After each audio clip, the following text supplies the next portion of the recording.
And we are live.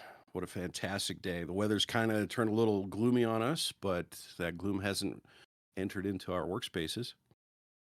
This is John. We're on the podcast, Close Encounters of the Tech Kind. We've got today with us our standard crew. We've got me, myself, John.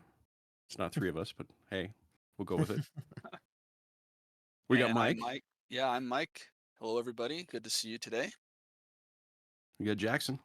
Hey everybody, I'm Jackson. And our flight engineer who's keeping us online and safe. Present but not accounted for. Well, I got good news for you, Artie. We've got my tray table is down and my seatback is still reclined, so we'll have to let's see what's going on. Deliver the peanuts to him at high velocity. A modified potato gun to use peanuts. No, you just set it up so that the peanuts are moving at the velocity of the air outside. So the air is stationary. Make the peanuts stationary, put them right in front of you, and then release. 500-mile-an-hour peanut. It might leave a mark. Are we Or talking two. the entire peanut shell, or just a I don't think it singular? matters at that velocity. I think the little skin on the peanut would hurt you at It, that it, velocity. it hurts either way. Well, that kind of jives right with our title. So we're on episode 23. This is happening on October 17th, 2024. We've named this episode 23 and ouch. So peanut flying at you at that speed would be an ouch, but that's actually not where we got our title. Where did we get our title? So 23andMe, many months ago, they had a data breach. And since that data breach, the company has just been going downhill. And something recently that came up was that they were talking about selling to another company. They don't know who, but it brought up a lot of questions from uh, pretty much everybody about the safety of the data that they hold. So anybody that's submitted information to 23andMe, there's certain information that they're supposed to hang on to regardless, but there's other information that if you've submitted, you can request that it gets deleted. 23andMe, that's like the whole you send in your blood sample and what they tell you your Yep. ancestry or nice. Yeah. So that's millions of people's genetic sequencing available potentially with sale to a third party company. We don't know yet. There are no laws for this. There are no laws for this. And and generally it's to tell you like what part of the world your ancestry comes from. But I have heard in cases that if they have very close matches, they don't services like that tell you like who you could potentially be related to as They well. can. I think I've heard of some people where they found like um long lost sisters, brothers, because of adoption and other things that go on in people's lives. They're able to find family members that way. Hmm. So, My And they're not understanding the that's only an ones that opt do in. it. yeah, opt in. Yeah. They're not the only ones that do it though. I mean, isn't Family Search, don't they do some sort of the same thing, or do they not? Or ancestry or something Ancestry, like yeah, that. that's the one I Yeah. think. I think 23andMe and Ancestry are co-mingled. Mm, Huh. okay. Well, they're Do they Making kind of separate have a companies. monopoly on that then? They're separate organizations, but they do basically the same thing. They share But genomes per se. yeah, if you decode their genome, you'll find they're actually separate and not the same. Oh my gosh.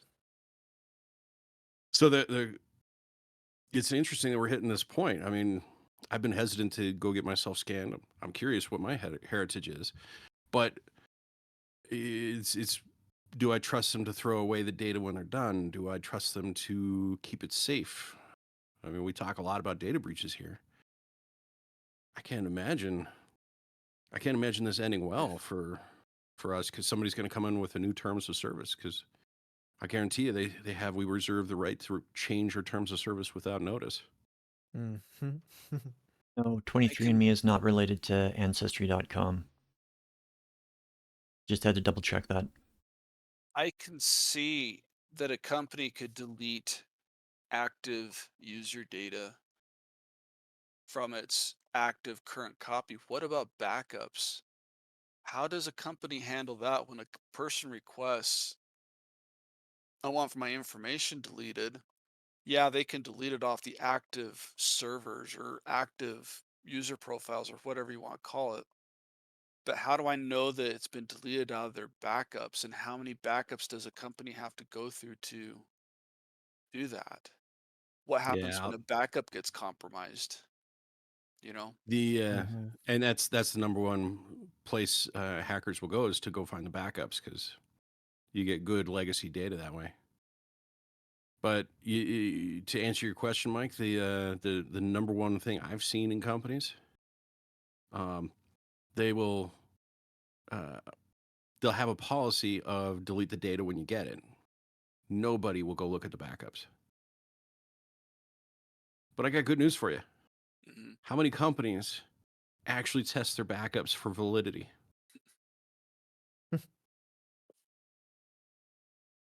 I mean, we preach backups to everybody. We've got clients that have backups, and usually we're the ones that actually establish a working backup schedule, routine, and actually do integrity checks on it. So, yeah, I think it's not as big a risk as you're worried about.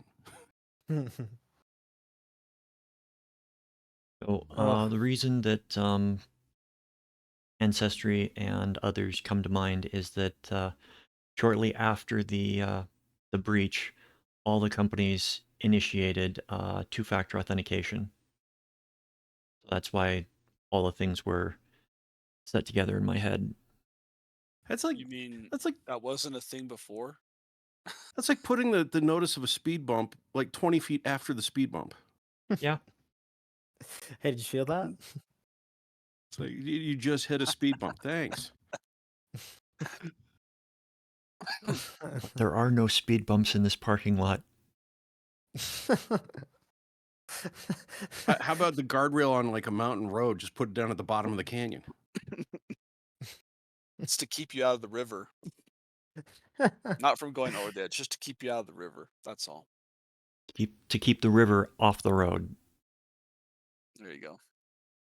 Keep the road from spilling onto the river.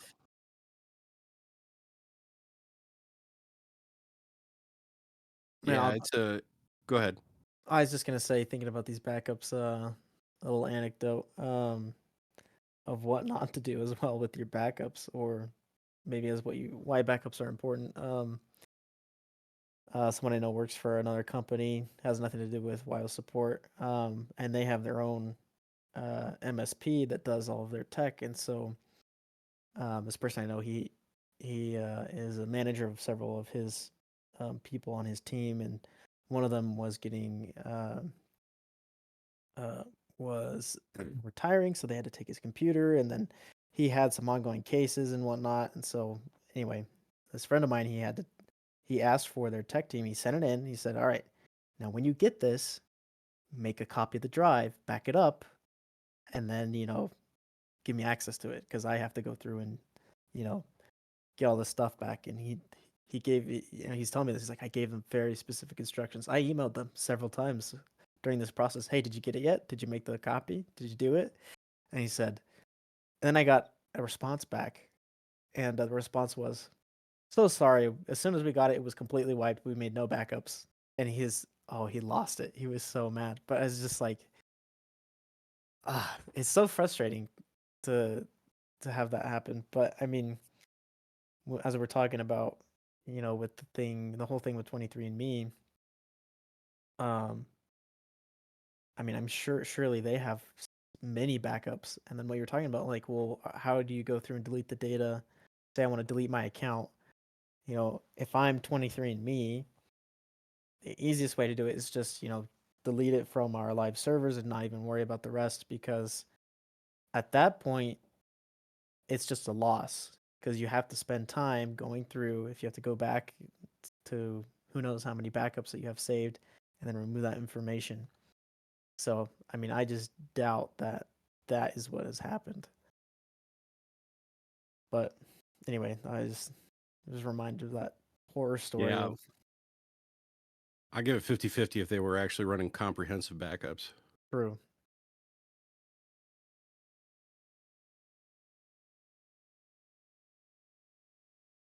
Cool.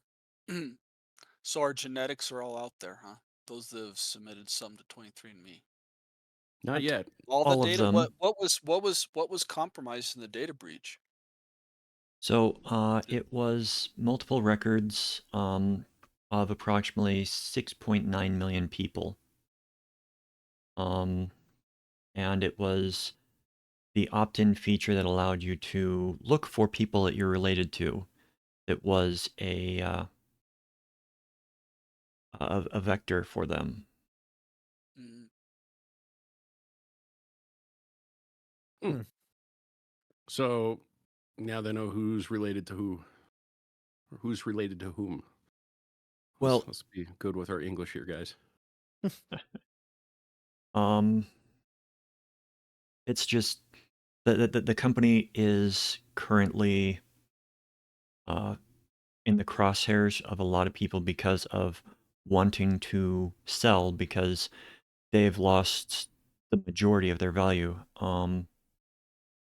Yeah, they are operating in negatives across the board Mm. since the Not data good. breach. Well, and i- it's an interesting business model. Okay, so just to share with you guys the business idea, it's a one and done sales model. You send the kit, person submits a sample, you run the spectrum, you're done. That's one transaction. How At much do they some charge point, you you'll hit. for that? Yeah, but at some point, you will hit market saturation. Everybody wants a scan, gets a scan, and you're done. The It's the same reason light bulbs don't last forever. You will sell everybody in the country all the light bulbs they need, and then you're done. So it's You'll not never. just that as their business model. Their business model was also um, you basically sign away your rights to your DNA, Hmm. and they have a right to share that information with anybody that wants to buy it from them. Hmm. And that is what made it a very lucrative business for a while. But now everybody has access to, I don't know how much of a percentage of the information they got, but almost 7 million different profiles. And it's More than the entire 0% is profile. too much. It just went from ultra rare to super common. So for anybody using it, if your data was already being sold, now it's just being sold cheaper.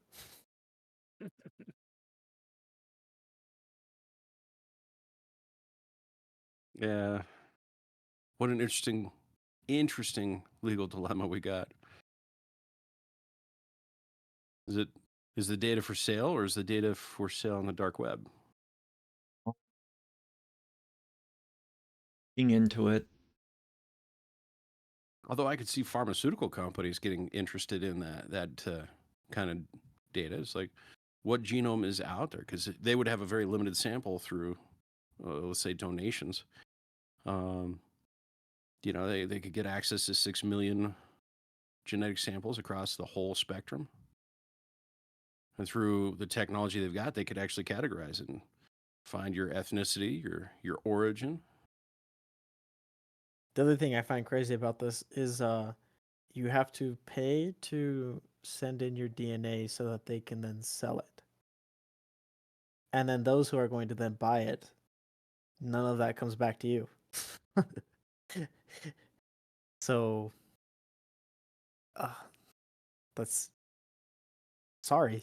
That's Anybody like that did it, like I feel bad for you if you were one of those people who did 23andMe.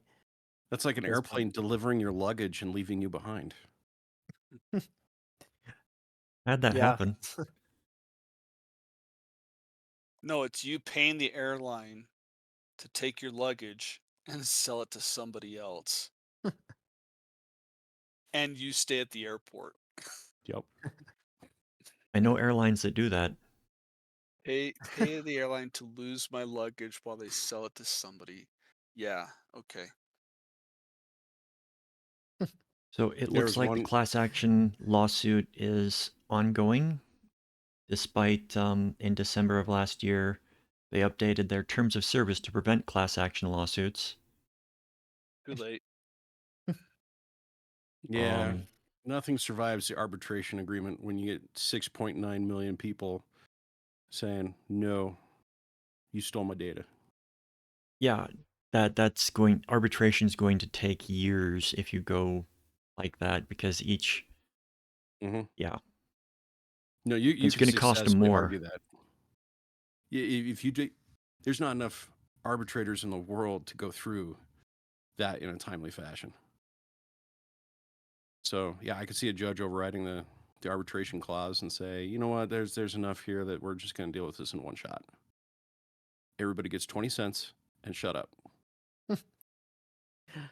Okay, Well, so to be fair, all you had to do was spit into a tube, so I guess that's all it's worth, huh? according I to understand. one state's attorney general, there has been sale of the information on the black market.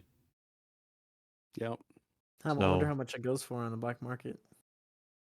Because probably a lot they less than Pfizer would pay, or one of the yeah. big drug companies like them. 22 cents a user. Because it's funny because you can look up they have a basic, or that's not the word, like a general price point for most things that are sold on the dark web, like a passport or like social security number. They all have like basically a set market price, which is kind of funny to think about. Like the black market has its own, supply and demand. And then the genome, you would think that is the most. I don't know. That's the most unique thing about any single person, is that, and it's probably selling for pretty cheap. I would love to see the price per passport or whatever go way up because the supply disappears. Yeah, That I would wonder only if I be a can good find thing. a chart for recent, This because human I genome can be yours for $50,000. I would not recommend because you might end up on a list somewhere. good point. I'm gonna not finish typing what I was just typing. Yeah, I don't think you've got the right security setup sitting in Nope, front of you to do that kind of search. not here. Yeah, somewhere on However, campus you got a lab you could go in. yeah, do it on campus. That's good idea. Let their let As the you meet out, systems you'll deal with get as you leave, you'll meet some new friends. They all have guns, and good news, they're pointed at you. So it. You'll become They've very got some familiar brand with new them. jewelry for you. Pair of bracelets. You always wanted people who are interested in you, right? stainless steel is the in metal now. Orange is the new black. There's a lot to be said for the dark web being what it is. It's interesting. There's a series of attacks going on right now. There was and I don't want to dive too deep into this, but there was a CSAM site that was de-anonymized by the German police. And what site? CSAM, child abuse materials. Oh, So yay that. Let's take that as a win. But everybody's freaking out. It's like, wait, Germany can de-anonymize the Tor network? How's that work? It turns out there is some vectors to do that. You just got to control all the nodes that those servers go through, and then just do a traffic analysis from there. Hmm. You But don't even Tor need all the themselves, nodes. You just need a couple. you need two that the traffic goes through. So, yeah, pro tip: when you're configuring Tor, make sure that your nodes aren't all located in the same country. Make sure they're all in different countries. So, anyways, Unless you're doing crimes, not then make sure that they're all in the same country. yes. Well, and here's where it gets interesting. I'm not for criminal activity, but I'm also not for criminal oppressive regimes preventing people from getting on the internet and sharing true stories. You know, we've got conflict in the Middle East. It would be awesome if we had boots on the ground telling us what's going on. But you can't if the internet is totally censored. That's where Tor is really beneficial. So the Tor group came out and said, no, it is still secure, but here's some basic precautions. And they beefed up the network to help prevent that kind of like nodes in the same country, so that you can't have one nation state. Let's call one out, Iran. So you can't have Iran do some back tracing on the traffic and say, okay, now we know for sure John sent a message to Jackson, you know? Right. So it's cool, but you know, it's I think, to get on that bandwagon again, I think it's good that we have technology that can prevent nation states from controlling what is said and what is not said. I also think that it's awesome that police are still having to do their jobs and they don't let the computers do it for them. You've got to do the homework. You've got to do surveillance. You've got to do all those things to track the bad guys. Yay that. Let's do a lot of that. So I don't want a supercomputer being able to backtrace everything I've ever done. So one thing that's kind of funny about that to me is there was a TV show, Mr. Robot, and the first episode, the first scene is the main character explaining how he caught the guy doing the exact same thing. Mm-hmm. So That's a pretty intense show, but definitely definitely an interesting one. Very reminiscent of Fight Club. But yeah, the whole concept of, you know, I don't want my life exposed to the internet. People are going to look at that and say, "What criminal activities are you doing?" So let's break that down, just to share my thoughts on this, because I don't know if you guys have ever heard my thoughts on this. So if I've got a political leaning and I share that political leaning, and then the next political party has a switch and they're the ones in charge, do I want to have a suspicious flag on my account because I shared my political thoughts? It's actually happened before. Some countries have put some political flags on people to say this person's in the party or this person's against the party, or watch out for this guy, keep an eye on him. Hmm. I don't want a Google-sized AI system keeping an eye on me, because that would just be frightening. Never mind, that already is, but whatever. Yeah, no thanks. But yeah, Tor is a fantastic tool. I will say none of us, and Jackson, I think you're in this as well, none of us will advocate using Tor for nefarious purposes.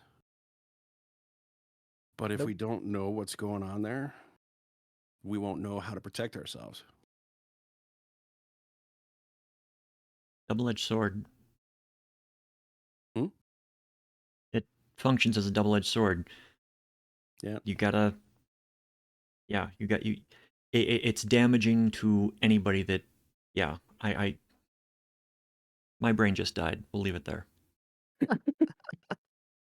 We damaged your brain. Now the Oh, flight's unmanned. Hmm. Where do you guys want to go? Our flight engineer's down. Uh, uh, uh, go to I don't think Hawaii. we have any. I don't think we have any unmanned drone stories. Mm. How about Well, the Um, island that Amelia Earhart was on? was on. Did well, she go missing over the ocean? yeah. Do you not know about Amelia Earhart? I mean, if I try and reach back into like fourth grade, maybe. So, in recent years, they discovered that that the island that she was like survived on, and people had gone through the records and they found that yes, she had been her radio survived and she had been sending out messages, but nobody believed that the messages were from her. Hmm. How so? So nobody went to the island to explore, and Ah. Hmm. That'd be annoying. yeah, You give your real name, people think that it's all just fake because it's fake news. Ah, you crashed. There's no way anybody could have survived that. It can't be you. precisely. And it was so Right. remote that nobody wanted to go check. You get there and say, guys, I need help with this buried treasure. I found 4 chests filled with gold. They need It's an some old people. pirate stronghold. I can't move it myself. My plane's too small. I need help. Yeah, you'll get a couple people in at that point. Could you imagine that? It's like, Oh man. why is the rum gone? Oh. Where's the rum?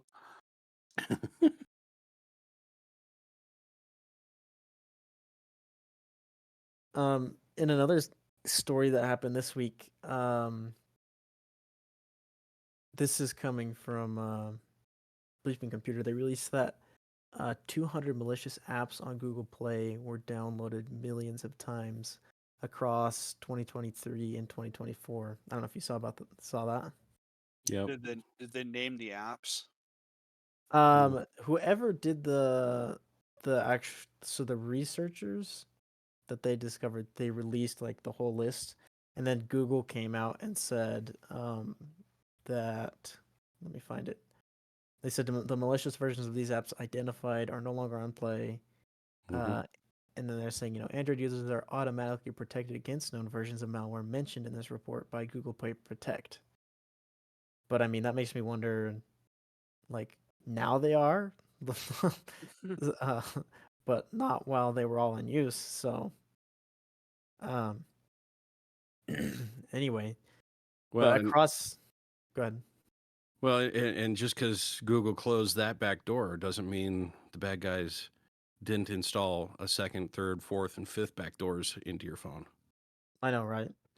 And it's just like, well, I mean, it's not like there were just a few, and then Google was like, "Oh man, we need to get these off the Play Store." It was 200 million apps.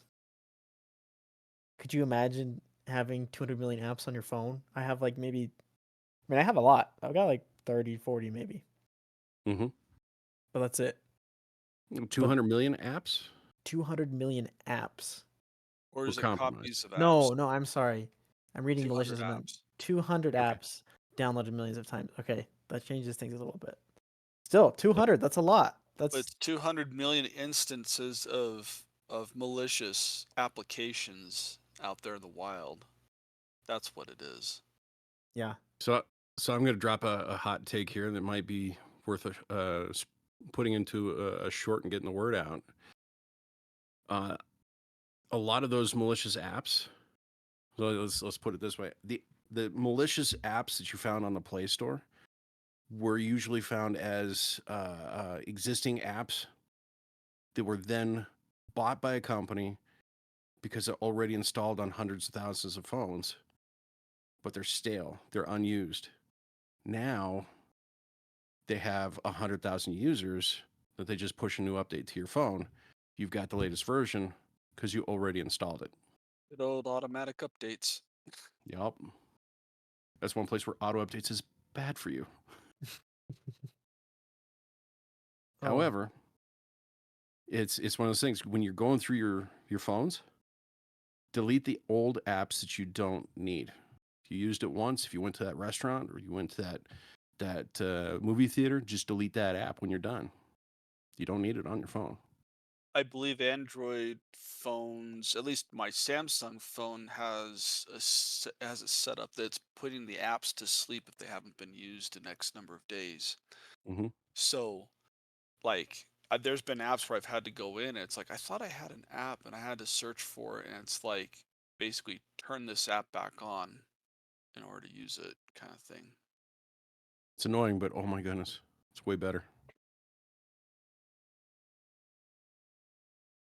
You can have either. I put this in our slide deck for cybersecurity training. Venn diagrams. Hmm. I got two circles that are completely separate, not touching. Easy to use, totally secure. And They never don't between overlap. do they meet. that's true. Yeah, I found only the true nerds understand and laugh at that one in the trainings. If you could have it overlap, and the only thing that overlaps is like a pencil and a paper, pen and paper, easy to use and secure. That little black book you put under your keyboard. I don't know what you're talking about. I don't have a black book on my keyboard. There Does was it a fit? there was a thing a long time ago of people using sticky notes under the keyboard just for passwords, and everybody said, "Don't do that. That's not secure." No, it's way Now, more secure. now it's secure. Now it's more secure than, yeah. I always remember like seeing commercials in the earlier 2000s. And it's like there were so many things about that. Oh, you can't keep track of your passwords. Like, use this password keeper, or whatever, or something ridiculous. Like, oh, it's so bad to leave a sticky note with your password on it. And then, and that is true for anything public, right? Like if you work in a bank or some grocery store, you don't want to be leaving passwords out on a desk, right? Because anyone can kind of walk around. But I mean, like at home, I'm in my house. If someone breaks into my house, I don't think they're going to be looking for passwords. So they're probably going to snag my TV and, whatever cash I've got laying around. So, They'll grab your keyboard with the sticky note on it. and then they'll get home and be like, "What is this?" and throw it away because they they won't even know what good it's for. But Well, you know it's the trick. Hmm. Don't write down the username and password on the same thing. True. I always 'Cause try you and can split things up. Yeah, you can usually remember the username, and then you say, "I remember where I wrote that password. Let me go find it." Let's see, which of the 50 different usernames did I use for this site? Huh. I have legit done forgot my password as my security method for some sites. Gave that up once I got a password keeper, but you just put a Why? long password Why is your and then username Coffee Cupboard?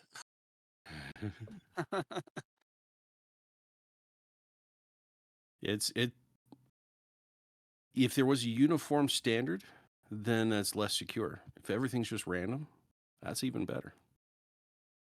I wonder if we'll reinvent the whole username password thing and just do away with it and go like biometric or something eventually. So Check out passkeys. when you are creating a password for something, you want to go the way that one of those like ransom notes would be. You cut up all the letters from a magazine and you reach into a bag and pull one out at a time, and that's your password. I had some stickers, some fridge magnets made like that. It was a ransom note fridge magnets. It was different letters, different fonts cut out from different things, so you could rearrange it and have a ransom note on your fridge. New message every day. That's We funny. need milk. Or Mike, did you elf. ever watch Did you ever watch Fantastic Mr. Fox? I went and I found it, and I was just like, I got such a list of things that I'd rather watch first. No offense, No, but that's fair. I did make note, like, okay, I see it, I know how to find it. It's on my list someday to watch that. Are you John? Have you guys ever seen that? Fantastic Mr. Nope. Fox? I have. Oh. I even tracked down the book. Oh, did you? I need to read the book. But It's talking about Roald the Dahl, ransom note, so yeah. Oh, be ready really? for weird. It's no, but the ransom note that reminds me of, they initially write a ransom note to the foxes, and then the foxes write one back, and they're both like, why'd they write this out of newspaper clippings? Well, it's so they hide their identity, and it's like signed at the bottom who it is. It's it's ridiculous. Have you heard of the play The Ransom of Emily Jane? Mm-mm. I've heard of it. I think that sounds familiar. My daughter was in the play. It was hysterical.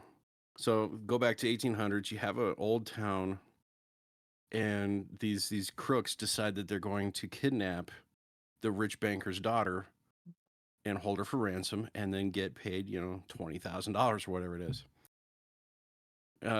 So they did. Turns out Emily Jane was a nightmare of a kid, Mhm. harassing them, annoying them, talking to them, playing games, and just pulling hair, and just being the most obnoxious kid you can imagine times 10. And so when the ransom got to the guy, the guy's like, "You mean I get a vacation for my daughter? Sweet." After a week or two, they're like, "Okay, it's not $20,000 now; it's like 500. Can I get you We'll pay $500?" you to take her back. That's where it ended up. They had to pay to get her off Oh my off their goodness. hands. Oh man, that's a play It or a was a play. musical. Oh, that's No, funny. no, it was great too because it was my daughter's class, and so you had actual kid actors on set doing this too. Oh, that's funny. Brilliant. It's based on a short story by O. Henry. Hmm.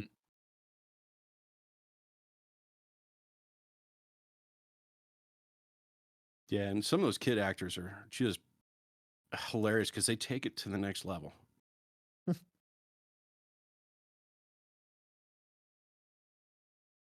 That's funny. It makes me miss. I was in my high school band.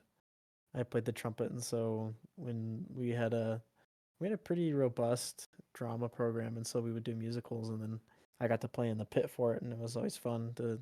And there was the last play that I remember doing was her play. The last musical I remember doing had lots of kid actors in it, and so they went into the middle school and elementary school, and they got some of the kids to participate in it, and they're crack ups for sure.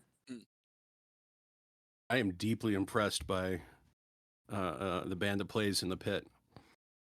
Went and saw Phantom of the Opera, and they had the band in the pit playing for the entire play. There was no silent parts. There was always a violin or an oboe or Hmm. something playing in the back. It's like I can't imagine playing for 2 hours. It's a It is definitely one of the most challenging things I've ever done, as far as playing an instrument was playing in a pit because it's a tough it's a long time to be playing nonstop. And I remember I was on a cruise and they had a pit while they were doing like I mean they had a band that was performing like all the time, all day. They had I was just like I don't know how you guys can do that. Like that's crazy. Like they just and they're playing like some crazy difficult stuff, and I mean and they just sometimes you're like, man, I wish they'd give them better recognition. Like they don't even say who they are or nothing. But anyway, Mm. Yeah, they always give credit to the artists. That should be a requirement. hmm So, regarding playing in the pit, it's not always the same person playing each part, so they do have Hmm. rests that they'll cycle through people as need be. And, Oh, you know, totally. But the still, I mean, first to chair be on deck rested for for the. 2 hours. and in my case, in the high school, no one ever wanted to do it, so it was me and sometimes one other guy. Otherwise, it was just me. So I'd pick up every single part, and so it was Oh, yeah, wow. it was 2 hours of nonstop. But it was fun. I really enjoyed doing it. I gotta ask, did you learn how to cycle breathe? Not very well, but I could. Yeah, I didn't ever have a use for it. Well, let's put a technology spin on this. How do you feel about AI playing music? It sucks at it, honestly. It doesn't play If you ask me. music. It recreates other people's works badly. I should say, whenever you say that, I'm thinking of like a popular site is MuseScore, which I was actually really excited when theirs started getting better because for the longest time it was like MuseScore version 2. I think they're at 3, or maybe they're even like 4 or 5. I have no idea. I haven't kept up with it. But I remember they completely redid um, their entire like orchestra online, or digital orchestra, and so now you can listen to it, and it's almost like you're listening to a recording. Of course, you can still tell, but that's one thing I think AI or technology, it'll never be able to recreate music to the point where a human can do it. Because I mean, I've listened to a lot. I mean, I'm a huge audio fanatic and music person, but I've not yet heard a single computer generated or AI generated song or note or whatever that can recreate the feeling and the tone that a human can. So Mm. as of what I've seen, I don't think it'll get to that point unless it just starts playing back what's already ever been played. So Mm-hmm. Have you seen The Fifth Element? I remember I saw that many years ago as a kid, and I don't even know if I finished it. I just remember it Remember? being like, I feel like I was You on gotta drugs watch watching it. Fifth Element. It's the Yep. best. I saw a random factoid on the diva. The person who was actually singing it looked at them and said, "There is no way a human voice can scale up and down between these notes as fast as this." So what they did was they filmed her voice. It's been a day. They recorded her voice and then stitched it together in post. Oh, Oh, just you like say that nobody could do it. There's I know of at least one performer, somebody from Korea, um, was on their version of The Voice, and they did that entire thing by themselves Oh, really? Well, live. I'm not saying I'm not the one saying it. I'm I quoting know. the random factoid that YouTube Shorts kicked in my face once. Yeah, I'm just saying that it might have been impossible, but if you train for it, some people go for the impossible. Well, at some point, Bruce Lee was the fastest martial arts person on screen. Now you get like Jet Li and some of those others. They go circles around him. Well, of They course, move he's dead. fast. You had to bring that up. It's like, I mean, that's a bad dad joke right there. Like that's like, hey Jackson, oh did no, you know I can jump taller than a house? jump taller than a house. I can jump higher than a house. I didn't know that. Yeah, house can't jump. Right. Oh man, why is it that I never see these coming? You I was walked right into that. I, I mean, I was held at gunpoint basically for that one. Well, and I like those moments. I would say you were held at pun point. Oh boy. Oh my. Okay, I think we fell off the rails, guys. What else is there to talk about? I fell on the third rail. It's impressive mean, for a flight engineer. Where are we taking this plane? speaking of Second start of planes, the right and straight on till morning. Ooh, 5 bonus points to Jackson if he can name the movie. Say that again. Second star to the right and straight on till morning. And movie? Come on. I don't Come know. on. That's from a book. Come on. Yes, it is, but it's also in a couple movies. It It- sounds. There's Because there's multiple answers to this. movies based on the book, but What is the saying? Second what? Star. Star?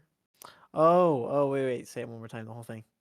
Second star to the right and straight on till morning.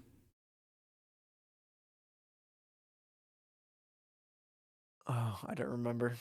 But I've heard that before. I was trying to figure out what the heck you were saying. What is Peter it? Pan. Yep. Right. Okay. Now, bonus round. What non Peter Pan movie has that reference to? A lot. non Peter Pan. Yep. Think Roddenberry. Yeah, that's right. I remember now. Yep. Was that in fourth? It was 6. It was 6. 6. Star Trek 6. Hmm. Which I You've think is never truly probably the experienced Shakespeare best. until you read it in the original Klingon. That's right. Okay, another random fact. The guys that came up with the Klingon language, they had put in the beginning that there would never be the phrase "to be." There would not be that predicate, and so they had to invent a word for Shakespeare's "to be" or "not to be." Like, there's very few rules when you develop a language, and that was one of the ones they came up with and said there will never be a "to be," and then the script called for it. You want to dive down a rabbit hole, go dive down the rabbit hole of looking up how evolved the Klingon language is, who speaks it fluently, and what has been translated into Klingon. It is an impressive amount of material in Klingon. Hmm. I think don't tell me somebody's translated the entire Bible into Klingon. Yes, Yes. Oh no, yes. And that's don't just funny. limit it to Christian religion, like general Christian religion either there, Jackson. So there you go. Oh, that's funny. Yeah, it's that's the cool part with the way the show was put together is they decided Klingon was going to be an actual language, so they got some linguists together and made it an actual language. And there are many, many Comic-Cons where you will find people that are fluent in Klingon. That's crazy. Dedication. Does Uh, BYU, Jackson, I don't know, you've been there for a while now. I don't know if you know. I know BYU has got a really big science fiction fantasy culture there. They used to do some events around that. Do you know if they still do anything like that? I know as far as clubs go, I mean, you can find a club for just about anything on campus. So it wouldn't surprise me if they have a Klingon club or, Yeah. things of that type. As far as of events, not that I've heard of, at least. But I also feel like I don't hear about anything that happens on campus. So I've got to figure out what email thread I'm not on and get on it because I feel like I miss so much. So It's on it Facebook. would not surprise me if they have something like that. It's on Facebook. That's why I don't see it. Do any college kids use Facebook now? Actually, I think there's quite a few. That's good. I think it's gotten to that point where like Meta made it so that you can post to Instagram and Facebook at the same time. So I think everyone just turns that on, and then but no one's like scrolling Facebook in my generation. I don't think. It's the only way that a lot of, college age kids can talk with their parents. That's true. Well, it's interesting how some of these social media platforms have turned into exclusively to a generation. Yeah. What are you going to do when Instagram is not what your kids use, Jackson? It's gonna be a sad day, you know. How are they gonna get all the funny jokes and memes? Oh, there'll be something I don't brand new. know. I They'll be in the know. metaverse. That's true. Thinking about They social might have media, legs my by kids. then. I think it'll be something totally different. Yeah, I try to stay away from it. Social media in general. I've just got I'm a busy man. I don't got time for it right now. But that's not to say that it's doesn't have its uses or good that it does in the world. I know we talked about it. I don't know if we talked about it on the podcast, but like the Apple, I call them ski goggles, the Apple Vision Mm. Pro. Talked about There's that. actually some. What's that? We talked about that on the podcast. We talked Yeah, about the glasses, right? Is this not what you're talking yeah. about? No, some police are using uh, the the Apple official goggles to do basically what those Harvard kids figured out to do. They put them on and they can go research all there is about a car or Hmm. a suspect through the glasses and AR or through the Apple Pro. Is that the Vision Pro? That's the whole VR one, right? Oh, Yep. okay. They're using that? Mm-hmm. I feel like there's so many better options to do that. Right. That, huh? I don't know. Anyway, You know, I just for fun, I would put a very confused look on my eyes for the picture on the front. Maybe a eyebrow raised. right. Are you going Spock or are you going Rock? Because that's a difference in height there. How about Spock or Rock? Spock on one side and Rock on the other? Huh. Will we be able to tell that it's a confused look? If you were doing both of those with the eyes independently, yeah, you'd look very confused. Just animate it so the eyebrows are going up and down independently. Oh man. Have the You know, eyebrows doing the worm.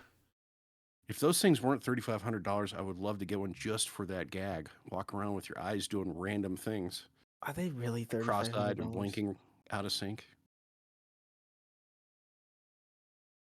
As All I know is someone that they're wears more glasses, expensive than what I'll ever I be able to really do not see, that the glasses being something that catches on, because out of everybody that I know that wears glasses, they don't want to wear glasses.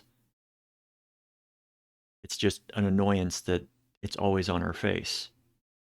So, sorry, it's something holdover from the last time we were talking about the AI glasses. Mm-hmm. Yeah, I've thought about that. But I think that if they get them pretty light, like it'll become, I think people will convert over to it if the value is there. Hmm.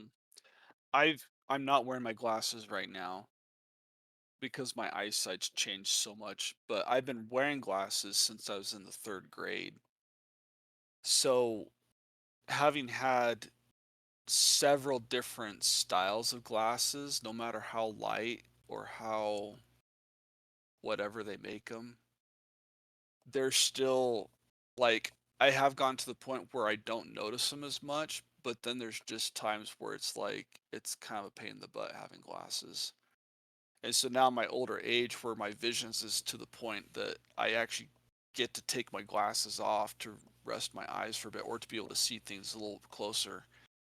I enjoy that. I like not having my glasses on. So there you go. Yeah, and I wonder like what if I mean if it truly does kind of replace our mobile phones. If it gets to that point, what if you're playing a sport or something, sometimes you need to if you're waiting for a call from somebody, but per se you can't be wearing glasses at the time. I How are you gotta gonna get wonder notified too. about that? Yeah, I gotta wonder too, like long-term effects. What does that do to someone's vision if you're, I mean, I don't know. That'd be really interesting. I mean, we look at just even right now, people who are prolonged users looking at their cell phone screens. I think there's some effects going on there affecting your vision over time.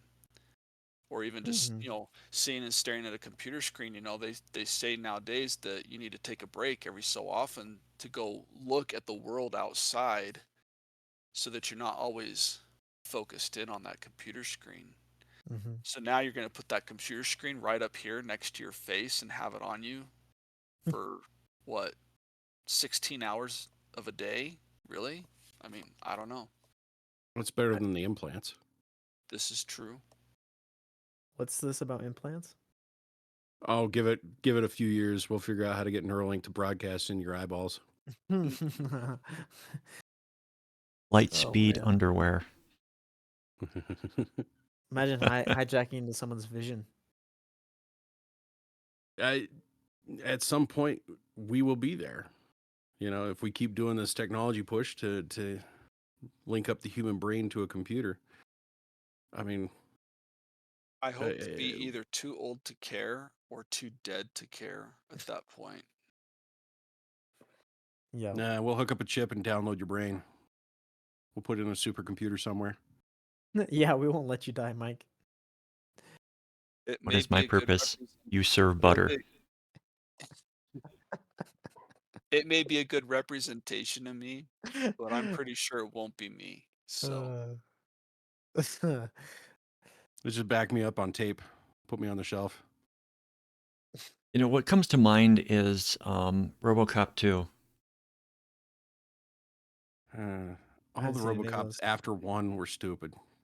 I granted, but the idea of having the brain still in control of something, but all the brain's desires are still there, so it's still reacting the same way, even if it's detached from the body itself. So even though the character's brain was there, it was still craving the drug that it took when he was alive. So I'm wondering how that is going to translate in stuff like digitizing your brain. Is our That'd brains, be is that digital thing still going to be like craving chocolate, craving do the sunshine? addictions do the Yeah. addictions survive your translation into a cyber presence? That could be interesting. I would hope that by then, before we get that far, we would learn how to reverse addiction through um, someone's physical brain. I don't know if there's a way to do that, but cut some of those connections that get created when someone has an addiction. Well, and just to explore that for a second, you take it for like the dopamine, endorphins, all that fun stuff. If your brain is digitized, the computer would have to simulate those chemical responses in the brain. Otherwise, they would be gone, which would be super annoying because you play a video game for dopamine, but you don't get the dopamine hit. Now the video game sucks. every video game sucks. Life would just suck. I mean, dopamine is an important thing. Yeah, there you go. What's there to live for at that point? Well, are you actually alive if your brain is running a simulation in a computer? Depends which computer.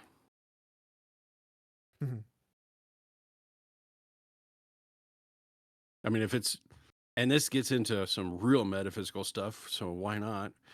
If you implant half your brain, like you literally put the computer inside your skull and it's running half of your brain that somehow died or got diseased or cancer or something, is it still you? The ship of Theseus from a cyberpunk perspective. Hmm. Replace every cell in your body slowly over time. At what point do you lose your soul? At I what point mean, do you have to pay a subscription to continue? technically, it takes You can't approximately blink 7 without a years for every subscription. cell in our body to be completely changed out. You You can't are blink without literally a a different subscription. person. Every 7 years, you said? Yep. Every 7 years for the entire process to happen across all the cells in your body. Hmm. They're trying to figure out how to make newer cells, not older cells, grow in the place of the cells that are replaced. Yeah. Younger cells. Mm-hmm. I think this whole time I've been upgrading myself. Or side grading or downgrading in some cases. Yeah. Sideload new app into your DNA. Some people have Uh-oh. tried that with the CRISPR technology, but they don't understand that, eating the DNA, injecting the DNA doesn't alter the DNA across every cell, which Well, is not what you right need. away. I know, but it makes for good movie plots, doesn't it? Yeah. Like Outer Limits. Never seen it. Never heard of it. Ooh. Jackson, You're at the look wrong school. for. Are you familiar with the Twilight Zone? Yeah, Okay. familiar. Outer Limits was an anthology series that was if like Twilight Zone, but more sci-fi. There's an old Yeah. version and a new version. Yeah, that's right. And it's awesome because the universes touch. Yeah. Oh, really? Like there's continuity between them. Oh, really? I didn't know that. Some of them, yeah. I'll have to check that out because I am kind of a fan of Twilight Zone. Every now and Yeah, then I not go for the back kids. It and was on watch Showtime. the old Twilight Zone because I First know season that was on Twilight, Showtime, then everything else was on Fox. yeah, Twilight Zone's been rebooted a couple times if I remember right, but Twilight Zone has been rebooted 3 times, I believe. Once in the yeah. 80s, once in the early 2000s, and once recently by Jordan Peele. Oh, really? Hmm. Yeah, the Outer Limits. There's one. So one of the comments that you brought up reminded me of Outer Limits, like replacing your DNA. Hmm. It was there's a twist at the end of the episodes, and I don't want to spoil it, but I do. Are you? What's the likelihood of you watching Me? the Outer Limits? Yeah. Very, very low. Okay. If you don't want spoilers Spoiler for the alert. Outer Limits, tune out right now. Yeah. Pause for 30 seconds. So, Hit the mute not pause, mark. but mute. Skip forward. We might have a time segment in our time bar, so you can skip. So you've got mankind versus an alien race, and the aliens are winning and slowly killing off humans. But there's this one last hurrah that's going to go save mankind. One of the pilots got abducted, as is in prison with this beautiful girl who is also imprisoned, and they're trying to torture them for information. And through the episode, you see them modifying bits of the woman to turn her into an alien, Mm. force her to be on their side, kind of thing. And so the guy's just giving her just a little bit of hope. Hang on, because mankind has us. And he gives the last hurrah, that mankind's final strike that could possibly win. And then the gal gets up and says, "Oh, well, thank you for the information." Starts walking out, and he's like, "Wait a minute, what's going on here?" She looks at him and says, "Well, they're not changing me into the alien. They're changing me back." Oh, That was the oh episode with man, Robert Patrick, right? Mm-hmm. that's crazy. Yeah, no, it's got little mind twists like that throughout the whole thing. It's great. What was the name of the show again? The The Outer Outer Limits. Limits. Please stand by. Actually, I actually quoted on a few of our episodes on the intros. We control the horizontal, we control the vertical. Do not try to adjust your TV set. I remember being told that there were some people that were scared of the original program. It's like, quick, change the channel before that program that doesn't let us change the channel comes on. Doesn't let us change channel. That's like War of the Worlds. I mean, when that Mhm. came on, people freaked out. Yeah. Orson Welles was an absolute genius. I have the script for it, and I want to do a performance of it. Well, and it was such a coincidence of things. If you ever get a chance to read the biography on it, so there was a competing channel. Think of it like a small startup like UHF, Weird Al film, if you remember that, Mm-hmm. going against ABC, NBC, CBS. Their shows were reruns or just absolute duds. And so everybody that was tuning in was like, okay, this is stupid. And so they were finding other channels to listen to. So the only other channel was the UHF station that was broadcasting War of the Worlds. And he played it as if it was the show. And then the War of the Worlds would have a radio announcer come in with late breaking news. We got this thing. Ships are landing, yada, yada. Okay. And then go back to your regular scheduled program. And he'd interrupt it constantly to the point where it was like, the door is opening and they're stepping out and they're shooting us with lasers. Oh my goodness. The news executives were screaming at him. You're supposed to announce and take station breaks and play commercials. Orson Welles just ignored the phone and kept going.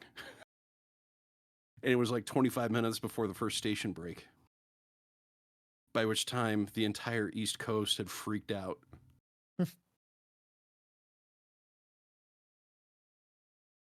Brilliant marketing. And Sad was that part is a lot of Halloween? people believed it. Yeah, Yeah. a lot of people believed it. Well, speaking of a lot of people listening to radio shows and podcasts, I think we're at the end of this one. We might run over by a minute or two. Just a bit. Got to Or move to 5. see my clock. Or 5. So I'd say until then, sorry for the late arrival, ladies and gentlemen, but thanks for being with us on this wonderful round robin of discussion. Mike, Jackson, and Artie, I suppose. Thank you for your comments and thoughts on all this stuff. It's fantastic. You're Love Glad to welcome. be here. Love having discussions with you guys. If anybody's got any questions of us, put it in the comments below. We will read them. Being a podcast of our size, I guarantee you we read all the comments and we feel all the likes. We share them back to you.